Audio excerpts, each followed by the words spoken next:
Looking for a niche for your next website or a new market to enter with your next business? Then watch this video.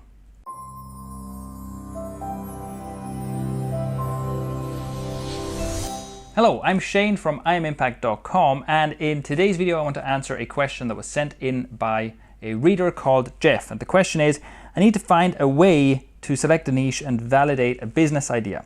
What methods have you used to validate your ideas before you start building a business? First of all, that is the right question to ask, because it's a big mistake to just jump into something without doing any validation beforehand.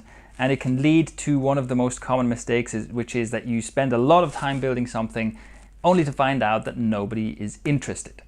Now, I have a resource that I will link to below this video, which I call The System, which describes in great detail what exactly, the exact steps I follow to validate a niche or business idea. And I will link to that. But for this video, let me give you a quick rundown of the most important points that I look out for. The first and most important thing I look for is already existing activity in this market. If I am going to create a product, I want to see that people are already spending money on this kind of thing. Okay, so essentially, competition is a good thing. Ideally, I can see a lot of competitors, they're all doing something in this market, and I can see people in this market are spending money on this kind of thing, and I can see a way in which I can differentiate my own product. If those two things apply, that is the first and most important step of validation already done. This means that I don't try to reinvent the wheel. I don't try to be the first to market with something, or at least I've never done that before. Of course, that is something you can do, but it's a very high risk strategy, right? The first to market most commonly does not succeed.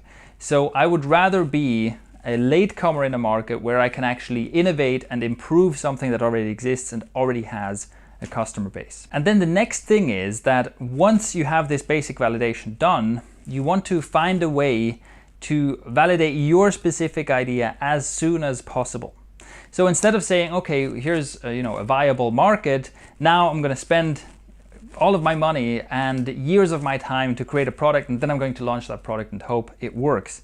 Instead of doing that, even though you already know that it's a valid market, you want to get some kind of feedback from that market as soon as possible. And there are several ways to do that. And one of them is to offer something very, very minimal. And I talk a lot about minimum viable products. I'll also link to that stuff below. But essentially try to create the smallest possible version of your product that you can sell at a very low price or even give away for free, just so that you can get an initial reaction from the market. What happens if you take your business idea, you make a tiny version of that, maybe you make a tiny version of it in the form of a free report, and you put it out there and you see, do people sign up for this?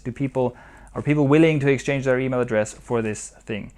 That is then the next step. And once you have that validation, then you can start building something in earnest. The underlying principle here is that the amount of time and money you invest into creating your thing, and whether that's a niche site or a product, information product, software, whatever it is, the amount of time and money you invest into creating that should always be balanced out by how much validation you already have. So that means before I invest really any time, I already want some validation, I already want some evidence to prove that this might work out.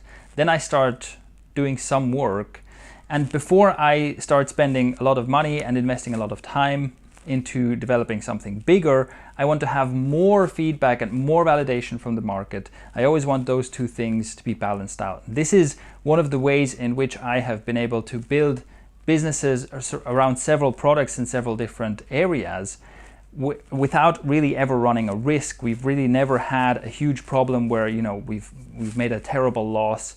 We've never really had a huge misstep, and the reason is not because somehow magically I always get it right. The reason is because all of my missteps have been very small, right? Basically, I make a small misstep, I see it's wrong, and I change course. And that is really a very, very valuable thing, especially if you're bootstrapping and you want to keep your budget low. All right, so that's my quick answer to this. And then below the video, I'll link to some more in-depth resources for you. If you have any questions about this, feel free to leave a comment below. And if you enjoyed this video, I'd appreciate if you shared it. Thank you for watching, and I'll see you next time.